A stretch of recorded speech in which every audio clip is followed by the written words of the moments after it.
Hello friends, GSC के YouTube channel में आपका स्वागत है।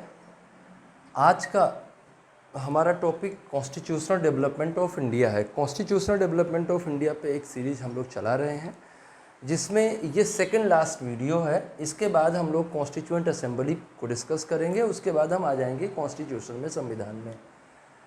तो कॉन्स्टिट्यूशनल डेवलपमेंट ऑफ इंडिया की सीरीज़ में अगला जो वीडियो है, आज का जो वीडियो है, ये कैबिनेट मिशन 1946 पर बेस्ड है। आज के इस क्लास में हम समझेंगे कि कैबिनेट मिशन 1946 में क्या प्रोविज़न किए गए थे, वो कैसे आया था, कौन कौन लोग आए थे, उससे रिलेटेड डेट क्या है, इन सारी चीज़ों के बारे में हम लोग डिस्कस करेंगे डिटेल से। सबसे पहले हम ये जानने का प्रयास करते हैं कि कौन सी परिस्थितियां थी जिनके कारण से ब्रिटिश हुकूमत को भारत के लिए एक संविधान सभा के गठन को स्वीकार करना पड़ा और ब्रिटिश हुकूमत ने एक ऐसा मिशन लॉन्च किया, एक ऐसा आयोग भारत में भेजा जिसने भारत में कॉन्स्टिट्यूएंट असेंबली के गठन की सिफारिश करी। कॉन्स्टिट्यूएंट असेंबली कैसे बनेगी उसके बारे में उसने सिफारिश करी। तो हम चलते हैं बैकग्राउंड में। तो पीछे के वीडियो में हमने जो लास्ट कॉन्स्टिट्यूशनल डेवलपमेंट में लास्ट सेशन जो किया था, दैट वाज बेस्ड ऑन 1935 का गवर्नमेंट ऑफ इंडिया एक्ट। 1935 के गवर्नमेंट ऑफ इंडिया एक्ट को हमने बताया कि बहुत सारा प्रोविज़न किया गया था उसमें, और अब तक का ब्रिटिश पार्लियामेंट में पारित किया गया सबसे बड़ा विधेयक था, बहुत लोकप्रिय था। और 1935 में जो प्रोविंशियल एडमिनिस्ट्रेशन दिया गया था, प्रोविंशियल ऑटोनॉमी दी गई थी एडमिनिस्ट्रेशन में, उस ऑटोनॉमी को इंजॉय करने के लिए 1937 में इलेक्शन हुए। भारत के कुल 11 प्रांतों में इलेक्शन हुए।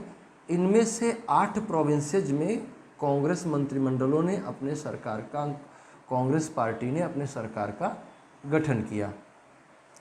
8 प्रोविंसेज में कांग्रेस ने अपने सरकार का गठन किया और 1937 से लेकर सितंबर 1938 तक ये सरकारें काम करती रहीं। लेकिन इस बीच में 1 सितंबर 1939 को सेकेंड वर्ल्ड वॉर का आउटब्रेक होता है, सेकेंड वर्ल्ड वॉर प्रारंभ होता है, जो कि न सिर्फ भारत की राजनीतिक स्थिति में बल्कि पूरे विश्व की राजनीतिक स्थिति में एक उथल पुथल निर्मित करता है। और कहा जाता है कि सेकेंड वर्ल्ड वॉर जो है वो कॉलोनियल रूलिंग का कब्रगाह है, औपनिवेशिक शासन की कब्र है वो, और पूरी दुनिया से औपनिवेशिक शासन का खात्मा हुआ सेकेंड वर्ल्ड वॉर के बाद। सेकेंड वर्ल्ड वॉर ने कुछ ऐसी सिचुएशंस बनाई जिनके कारण से मित्र राष्ट्रों के समक्ष भारत का जियो स्ट्रेटेजिक इम्पोर्टेंस बढ़ गया। जापान, खासतौर से जापान का द्वितीय विश्व युद्ध में शामिल होने के कारण भारत भू रणनीतिक दृष्टिकोण से मित्र राष्ट्रों के लिए ज़्यादा महत्वपूर्ण हो गया और वो भारत को अपने पक्ष में मिलाने का प्रयास करते रहे। प्रारंभ में भारतीयों ने कहा कि हम आपको युद्ध में तभी साथ दे सकते हैं जब आप हमको स्वतंत्रता दे दें, लेकिन ब्रिटिश हुकूमत स्वतंत्रता देने के पक्ष में नहीं थी, जिसका विरोध करते हुए सभी कांग्रेस मंत्रिमंडलों ने अपने पदों से इस्तीफा दे दिया। कांग्रेस मंत्रिमंडलों द्वारा अपने पदों से इस्तीफा दे दिए जाने के पश्चात ब्रिटिश हुकूमत ने भारत को युद्ध में शामिल करने के लिए 8 अगस्त 1940 को एक प्रस्ताव दिया, जिसे हम अगस्त प्रस्ताव के नाम से जानते हैं। लॉर्ड लिंडथगो द्वारा प्रस्तुत ये प्रस्ताव वास्तव में भारत को डोमिनियन स्टेटस देने जैसी बात थी, और वो भी युद्ध के बाद दिया जाना था। चूँकि भारतीय राष्ट्रीय कांग्रेस 1929 से पूर्ण स्वराज की मांग कर रही है और डोमिनियन स्टेटस जैसी किसी भी बात को हमने 11 साल पहले ही पीछे छोड़ दिया था, तो 1940 के अगस्त महीने में आकर अगस्त प्रस्ताव दिया जाना, और वो भी भारत के राष्ट्रवादी नेता भी ये समझ रहे थे कि अंग्रेज इस समय दबाव में है, इसलिए वो चाहते थे कि कुछ और भी मांगे हमारी मानी जाएं, और ये जो अगस्त प्रस्ताव था वो मानने योग्य नहीं था, इसलिए इसको रिजेक्ट कर दिया गया। और इसको रिजेक्ट करके एक सांकेतिक आंदोलन प्रारंभ किया गया, जिसे इंडिविजुअल सत्याग्रह के नाम से जाना गया, व्यक्तिगत सत्याग्रह के नाम से जाना गया। इस आंदोलन का उद्देश्य भारत के लोगों में युद्ध विरोधी भावना का प्रचार करना था और भारत के लोगों को ये बताना था कि सेकेंड वर्ल्ड वॉर में इंडिया का कोई भी फायदा नहीं होने जा रहा है, भारतीयों का कोई भी फायदा नहीं होने जा रहा है, इसलिए सभी भारतीय सेकेंड वर्ल्ड वॉर का विरोध करें और भारत सरकार का साथ ना दें। ये आंदोलन सांकेतिक रहा क्योंकि बहुत सारी कंडीशन थी उस टाइम पे आंदोलन चला पाना। जब हम व्यक्तिगत सत्याग्रह की बात करेंगे तो बात करेंगे कि ऐसा क्यों चलाया गया। इस बीच में भारत के महत्व को समझते हुए और जो मित्र राष्ट्रों के एलाइड नेशंस थे, जो उनके सहयोगी देश थे, उनके दबाव के चलते और भारत को किसी भी तरह से सेकेंड वर्ल्ड वॉर में शामिल करने के उद्देश्य से सर स्टेफर्ड क्रिप्स के रूप में एक सदस्यीय क्रिप्स मिशन भेजा गया, जिसमें केवल स्टेफर्ड क्रिप्स थे। लेकिन इन्होंने जो प्रावधान दिए, संविधान सभा की बात करी कि संविधान सभा का निर्माण किया जाएगा, वो भी कब किया जाएगा, युद्ध के पश्चात किया जाएगा। बहुत सारी बातें उसमें ठीक भी थी, लेकिन उसमें कुछ बातें बहुत ही खराब थी। जैसे इन्होंने ये कहा कि जिन प्रांतों को इस संविधान सभा द्वारा निर्मित संविधान मान्य नहीं होगा, उन्हें अपना अलग संविधान बनाने का अधिकार होगा। ये ऐसा इसलिए कह रहे हैं क्योंकि इससे पहले 1940 के लाहौर अधिवेशन में मुस्लिम लीग पाकिस्तान का प्रस्ताव पास कर चुकी है और अंग्रेजी हुकूमत नहीं चाह रही है कि किसी भी भारत के किसी भी समूह को हम अपने विरुद्ध खड़ा करें। तो उन्होंने पाकिस्तान की मांग को प्रत्यक्ष रूप से तो नहीं स्वीकार किया, लेकिन ये कहा कि जिनको ये संविधान मान्य नहीं होगा, उन्हें अलग संविधान बनाने का अधिकार होगा। ये कहकर वास्तव में इन्होंने मुस्लिम लीग को अपने पक्ष में मिलाने का प्रयास किया, लेकिन ये बाल्कनाइजेशन ऑफ इंडिया होता, ये भारत के अनंत विभाजनों का दरवाज़ा खोलने जैसी बात होती। इसलिए गांधी जी ने इसको तुरंत रिजेक्ट कर दिया और क्रिप्स से कहा कि महोदय, अगर आपके पास और कोई प्रोग्राम है तो बताइए, अदरवाइज आप कल की पहली फ़्लाइट से निकल जाइए। कल की पहली फ़्लाइट से आप निकल जाएंगे तो हम क्या करेंगे, हम कहेंगे क्विट इंडिया, अंग्रेजों भारत छोड़ो। बहुत डेयरिंग का काम था। हालांकि अभी हमारा वो टॉपिक नहीं है, इसलिए हम उस पर ज़्यादा चर्चा नहीं करेंगे। लेकिन जिन सिचुएशन में क्विट इंडिया का नारा दिया महात्मा गांधी ने, बहुत डेयरिंग वाला काम था, लेकिन खैर दिया। अभी हम ज़्यादा डिटेल में नहीं जाते उसमें, नहीं तो अलग ही दिशा में हम लोग चले जाएंगे। क्विट इंडिया मूवमेंट आया और क्विट इंडिया मूवमेंट के परिणाम स्वरूप और सेकेंड वर्ल्ड वॉर में जो उतार चढ़ाव आए, जो सिचुएशंस बनी, उन सबको ध्यान में रखते हुए 1943 में बेबल आया और 1945 में बेबल प्लान आया। बेबल प्लान पर विचार करने के लिए शिमला कॉन्फ्रेंस हुआ और इनमें किसी भी तरह के हम ठोस कार्यक्रम पर नहीं पहुंच पाए।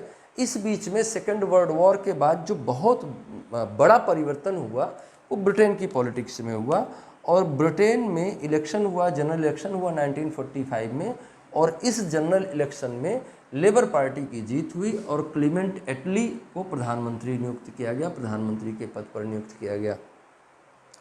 लेबर पार्टी ने अपने चुनाव प्रचार के दौरान ही कहा था कि अगर मैं सत्ता में आता हूँ, लेबर पार्टी सत्ता में आती है, तो वो दुनिया में जो भी कॉलोनीज हमने बनाई हैं उनको हम आज़ाद कर देंगे। भारत की आज़ादी की बात भी उसमें साफ साफ कही गई थी कि हम भारत को आज़ाद कर देंगे। जैसा कि इन्होंने अपने चुनाव कैंपेन में वादा किया था, उसको पूरा करते हुए क्लीमेंट एटली ने घोषणा करी कि उनकी सरकार जल्द ही भारत में सत्ता परिवर्तन करेगी।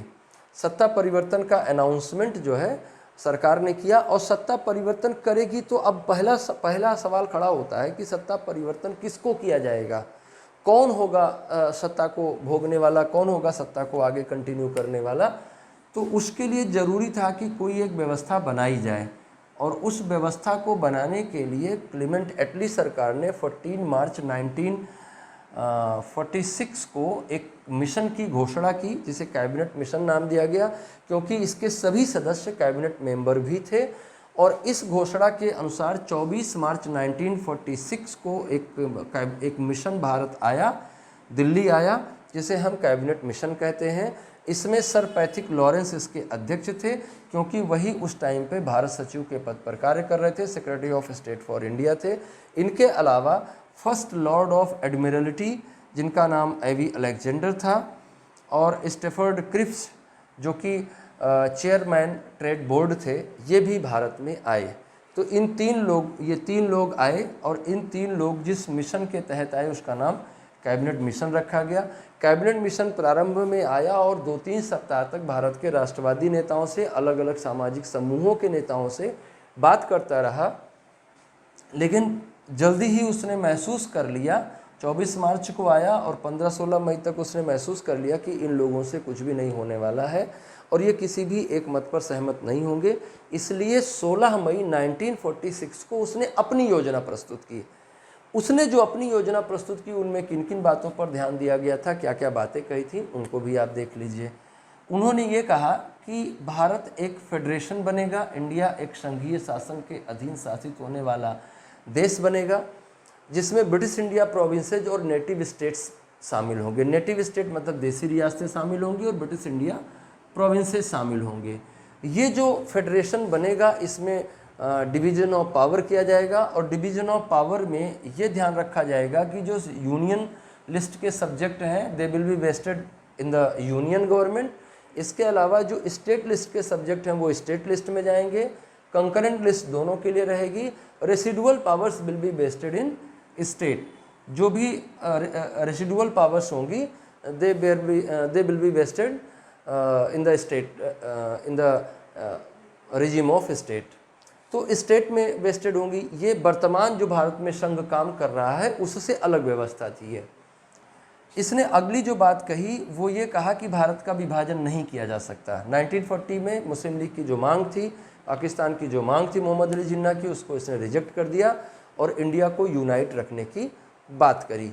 इंडिया को यूनाइट कैसे रखा जाएगा इसके लिए भी उन्होंने एक व्यवस्था दी जो कि कुछ इस प्रकार से है। इन्होंने ये कहा कि उसको व्यवस्थित रखने के लिए, इंडिया को बंटने से बचाने के लिए हमें भारत में एक ढीला ढाला संघ बनाना होगा। सबसे ऊपर कौन सी सरकार रहेगी?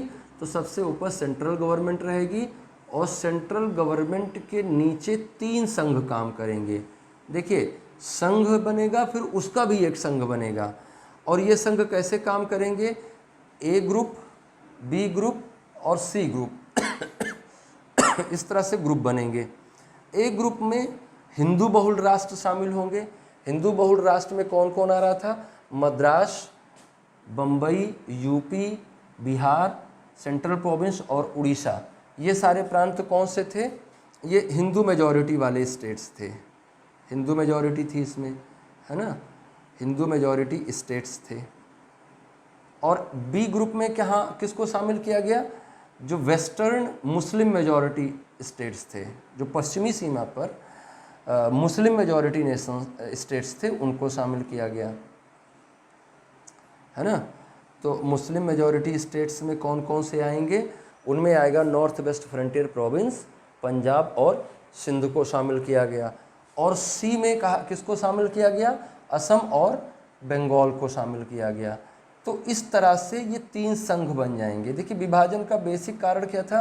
विभाजन का बेसिक कारण सांस्कृतिक था। अल्पसंख्यकों को लग रहा था कि उनकी संस्कृति बहुसंख्यकों के अधीन सुरक्षित नहीं रहेगी, उनको सांस्कृतिक आक्रमण महसूस हो रहा था, जिसके कारण से वो एक अलग देश की मांग कर रहे थे। तो सांस्कृतिक आक्रमण की जो समस्या थी या उनको अपने संस्कृति को बचाए रखने की जो समस्या थी, उसको यहाँ पर इस तरह से उस समस्या के समाधान का प्रयास किया गया। देखिए, ऐसा है कि अगर कोई समस्या है तो उसका कोई समाधान होगा। जहाँ तक सांस्कृतिक समाधान है, जहाँ तक हम अलग धर्म के आधार पे राष्ट्र निर्माण की बात है, तो अलग धर्म के आधार पे हम राष्ट्र क्यों बनाते हैं? क्योंकि हम समझते हैं कि इसी राष्ट्र में हमारा धर्म सुरक्षित रहेगा। कैसे सुरक्षित रहेगा? क्योंकि आप जो कानून निर्मित करेंगे वो अपने सांस्कृतिक और अपने सिविलाइजेशनल वैल्यूज को ध्यान में रखते हुए करेंगे। तो उन्होंने कहा कि भाई ठीक है, ये केवल 3 मामले देखेगा, फॉरेन के मामले देखेगा, डिफेंस मामले देखेगा और कम्युनिकेशन के मामले देखेगा, विदेश रक्षा संचार, केवल 3 मामले ये देखेगा। बाकी के लिए तुम पूरी तरह से इंडिपेंडेंट रहोगे। ये संघ में अलग शासन चलेगा, इस संघ में अलग शासन चलेगा, इस संघ में अलग शासन चलेगा। जिसको जिस तरह के रूल्स रेगुलेशंस की ज़रूरत होगी वैसा वो अपना बनाएगा। वैसे तो एक बेहतरीन मॉडल था भारत के विभाजन को रोकने के लिए, लेकिन इसमें अनिवार्य समूहीकरण की समस्या को लेकर मुस्लिम लीग और कांग्रेस में ठन गई, जिसके कारण से आगे चलकर इस प्रोविज़न को रिजेक्ट कर दिया गया, स्वीकार नहीं किया गया। दूसरा और सबसे महत्वपूर्ण प्रावधान जो कि माना गया वो था कॉन्स्टिट्यूएंट असेंबली का गठन किया जाए, भारत के लिए एक संविधान सभा का गठन किया जाए। इन संविधान सभा के सदस्यों का चुनाव प्रांतीय विधायिकाओं से अप्रत्यक्ष रूप से किया गया। अप्रत्यक्ष रूप से प्रति 10 लाख की आबादी पर एक चुना गया। सिंगल ट्रांसफरेबल वोटिंग के माध्यम से, इनडायरेक्ट इलेक्शन के माध्यम से इनको चुना गया। कहाँ कहाँ से सदस्य आएंगे? ब्रिटिश इंडिया प्रोविंसेस से आएंगे, नेटिव स्टेट से आएंगे। और ये कैसे चुने जाएंगे जो ब्रिटिश इंडिया प्रोविंसेस से आएंगे? वो जनरल, मुस्लिम और सिख कॉन्स्टिट्यूएंसीज के आधार पर चुने जाएंगे। कुल संख्या इनकी 389 होगी, जिसमें से ब्रिटिश इंडिया प्रोविंसेस से 292 मेंबर्स आएंगे। इनके अलावा चीफ कमिश्नरी प्रोविंसेस से भी 4 मेंबर आएंगे।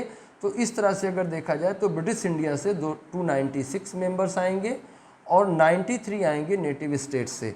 ये जो आएंगे इनका चुनाव किया जाएगा और इनका नॉमिनेशन किया जाएगा by the king of particular native state. जो नॉमिनेट होके आएंगे वो तो नॉमिनेट होके आएंगे, जो चुने जाएंगे वो 3 तरह के इलेक्टोरल से चुने जाएंगे। एक जनरल इलेक्टोरल होगा, एक और ये स्पेसिफिक इलेक्टोरल होगा जिसमें मुस्लिम और सिख को मान्यता दी गई। तो इस तरह से कॉन्स्टिट्यूएंट असेंबली निर्मित हुई, जिसने काम करना शुरू किया और भारत के संविधान के निर्माण की प्रक्रिया शुरू की।